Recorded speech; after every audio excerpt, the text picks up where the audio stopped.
নমস্কার বন্ধুরা, এখানে দেখতে পাচ্ছ আমাদের সমতল পৃথিবী। অ্যাকচুয়ালি পৃথিবীটা তো সমতল নয়, তবে সমতল থেকে শুরু করে আমরা যেটা প্রত্যক্ষ দৃষ্টিতে দেখতে পাই, আমরা যদি ভাবি যদি পৃথিবীটা গোলই থাকতো তাহলে সমতল কেন মনে হয়? রাস্তা দিয়ে আমরা যখন হেঁটে যাই তখন সমতল কেন মনে হয়? ধরে নাও এটাই সমতল পৃথিবী। এই সমতল থেকে কী করে গোলাকার এবং কীভাবে ঘুরছে, কীভাবে ঋতু পরিবর্তন হচ্ছে, আজকের দিনের যে বিশেষত্ব 23 সেপ্টেম্বর, কেন আজকের এই দিনটা দিন এবং রাত সমান হয়, দিন রাত সমান, এবং এর পরবর্তী দিনগুলো কি হবে? আমাদের উত্তর গোলার্ধ এবং দক্ষিণ গোলার্ধ, তোমরা অনেকেই হয়তো সেই সম্পর্কে একটু জানো। উত্তর গোলার্ধ এবং দক্ষিণ গোলার্ধে কী করে হচ্ছে সেটা আমরা একটু খুঁটিনাটি বিশ্লেষণ করব। ঠিক আছে বন্ধুরা, তাহলে শুরু করি। এটা হচ্ছে আমাদের সমতল পৃথিবী, মোটেও সমতল নয়, তবুও সমতল বলছি কারণ তোমরা প্রত্যক্ষ দৃষ্টি, এটা হচ্ছে আমাদের ভারতবর্ষ। এই ভারতবর্ষের মোটামুটি এই সমস্ত জায়গা দিয়ে আমাদের একটা রেখা যাবে। এক সেকেন্ড, আমি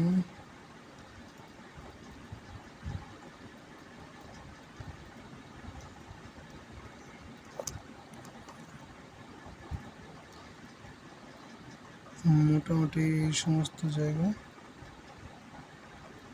এই রেখাগুলো আমাদের বেশি জোর দিতে হবে। ঠিক আছে, এটা হচ্ছে আমাদের কর্কট ক্রান্তি রেখা, আর এর নিচ দিয়ে থাকবে আমাদের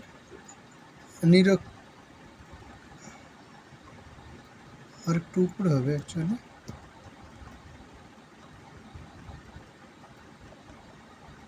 মোটামুটি 3টা রেখা আমরা টেনে নিলাম এইখানে।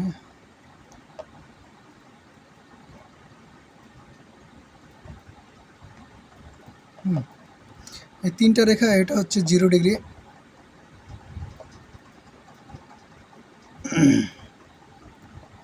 এটা 0 ডিগ্রি, এটা 23.5 ডিগ্রি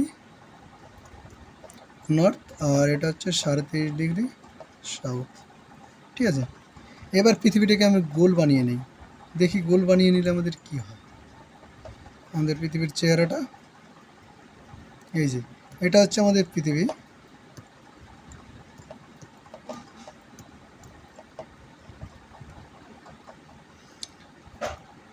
দুটো ছবি, দুটো থেকে দেখে নাও যে 3টি লাইন আমাদের 23শে সেপ্টেম্বর কি হয়।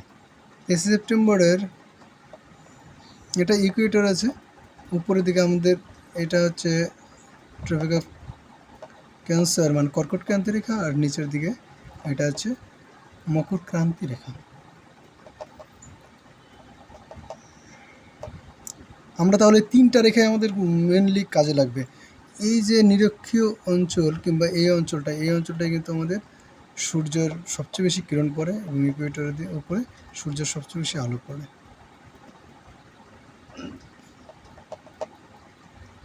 এবার চলে আসলাম আমাদের মেন বিষয়টা, মেন জিনিসটা যেটা থেকে আমি পুরোটাই বলতে চলেছি। পৃথিবীটা ঘুরছে, আজ আছে পৃথিবীটা এখানে। পৃথিবীর দুটো গতি আছে, প্রথমত এর একটা ঘূর্ণন গতি আছে, আর দ্বিতীয়ত এর একটা পরিক্রমণ গতি আছে। ঘূর্ণন গতির ফলে পৃথিবীর নিজ অক্ষকে কেন্দ্র করে ঘুরতে থাকে, আর পরিক্রমণ গতির ফলে পৃথিবী সূর্যের চারদিকে ঘুরতে থাকে। বোঝা গেল? ক্লিয়ার এই পর্যন্ত? এরপর কি হলো, আজ 23শে সেপ্টেম্বর কোথা থেকে এসছে? জুন মাস থেকে কিন্তু আমাদের আসছে। 23শে সেপ্টেম্বর যখন পৌঁছালো তখন আমাদের সূর্য কিরণ দেবে একদম কিসের উপরে? ইকুয়েটরের উপরে। ইকুয়েটর, এখানে যদি আমরা ইকুয়েটর, এটা তো আমাদের ক্যাপ্রিকন, এই ইকুয়েটরে এটাকে সূর্যটাকে 3D ভাবো, মানে পৃথিবীটাকে 3D ভাবো। 3D ভাবলে এখানে দেখায় সূর্য কিরণ দিচ্ছে ইকুয়েটরের উপরে।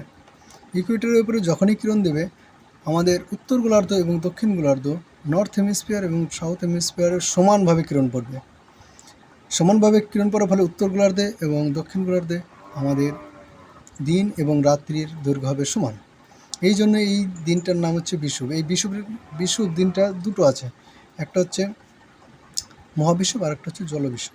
যাই হোক, আজকে হচ্ছে আমাদের এটা 20, এটা 22, এই সমস্ত জায়গায় যে আমাদের কর্কট ক্রান্তি রেখা থাকবে, এই কর্কট ক্রান্তি রেখার কিন্তু আমাদের জুন মাসে কিরণ দেবে। আজকে এই বিন্দুতে কিরণ দিচ্ছে লম্বভাবে এই রেখাটার উপরে, বোঝা যাচ্ছে? এই রেখাটার উপরে যখন লম্বভাবে কিরণ দেবে আমাদের এটা হয়ে গেল সেপ্টেম্বর মাস। সূর্য দেখো এইভাবে যখন ঘুরতে ঘুরতে এই পজিশনে যখন আসবে, তাই 23 সেপ্টেম্বরে সূর্য নিরক্ষ রেখার উপরে লম্বভাবে কিরণ দেয়, তার ফলে দিন এবং রাত্রি সমান হয়। দিন রাত্রি কিন্তু এখান থেকে সমান হয়ে গেল। এইবার চলে আসি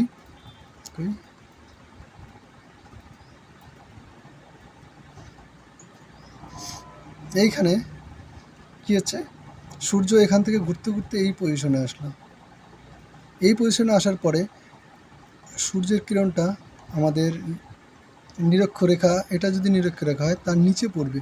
এই সমস্ত জায়গায় যে আমাদের মকর রেখা আছে, মানে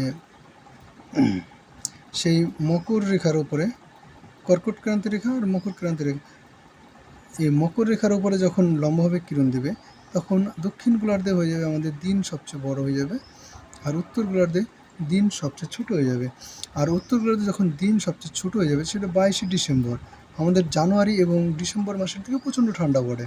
তার কারণ হচ্ছে আমরা থাকি উত্তর গোলার্ধে, আমরা যারা ভারতবর্ষে, আমরা যারা পশ্চিমবঙ্গে বাস করি তারা থাকি উত্তর গোলার্ধে।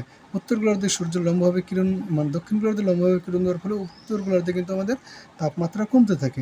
এইভাবে চলতে ডিসেম্বর মাস থেকে যদি তোমরা হিসাব করো, ডিসেম্বর মাসের ঠিক 3 মাস পর মোটামুটি মার্চ মাসে 21শে মার্চ, দিনগুলো কীভাবে মনে রাখবে আমি বলে দেবো। 21শে মার্চ তারিখে কী হবে, সূর্য আবার নিরক্ষরেখার উপরে লম্বভাবে কিরণ দেবে। লম্বভাবে কিরণ দেওয়ার ফলে 21শে মার্চ তখন কিন্তু একটা বিষুব তৈরি করবে। সেই বিষুবে আমাদের দিন এবং রাত্রি কিন্তু আবার সমান হবে। তাহলে ঠিক ডিসেম্বর মাসের 3 মাস আগে, মোটামুটি 3 মাস আগে সেপ্টেম্বর, আজ আমাদের সেই সেপ্টেম্বর মাস, সূর্য আমাদের বিষুবরেখার উপরে লম্বভাবে কিরণ দেওয়ার ফলে দিন রাত্রি সমান হলো। তাহলে এখান থেকে কয়েকটা জিনিস আমাদের মনে রাখতে হবে, যেটা আবার যদি এর 3 মাস পরে চলে আসি তাহলে আমাদের জুন মাস, যেটা কয়েকদিন আগে আমাদের গেল। জুন মাসে সূর্য কী করে, উত্তর গোলার্ধের যে কর্কট ক্রান্তি রেখারও লম্বভাবে কিরণ দেয়, তাই জুন মাসটা আমাদের প্রচণ্ড টেম্পারেচার কিন্তু হাই থাকে, তাপমাত্রা কিন্তু অনেক বেশি থাকে।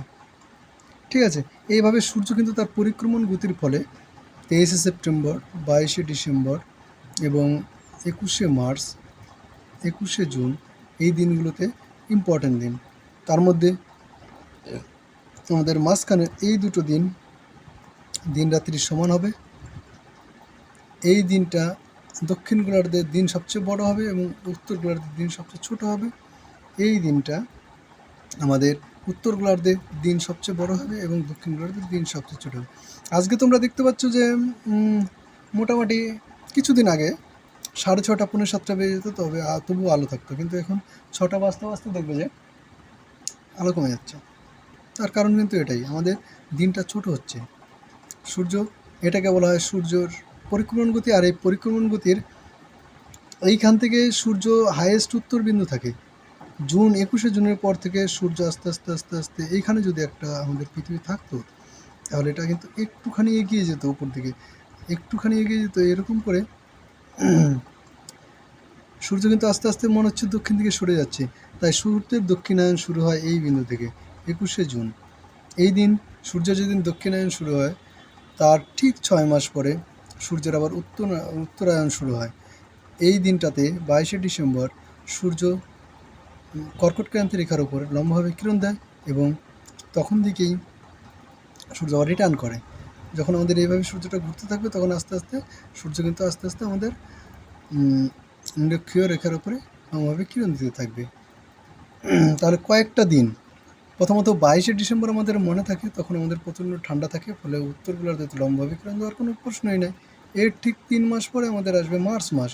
21, 22, 21, 23 এগুলোই শুধু মনে রাখতে হবে। তো 22, 21, 23 মনে থাকবে, কিন্তু থাকবে না, যেটা ভুল হবে সেটা হচ্ছে মার্চ মাস। আমাদের ডিসেম্বরের ঠিক 3 মাস পরে ডিসেম্বর, জানুয়ারি, ফেব্রুয়ারি, মার্চ, ঠিক আছে, মার্চ মাসে এপ্রিল, মে, জুন, জুন চলে আসলো, মার্চ, এটা তো মার্চ, এপ্রিল, মে, জুন, 3 মাস পরে আমাদের কিন্তু চলে আসলো 21শে জুন। এর আবার জুন, জুলাই, আগস্ট, সেপ্টেম্বর চলে আসলো, ঠিক আছে, বোঝা গেল।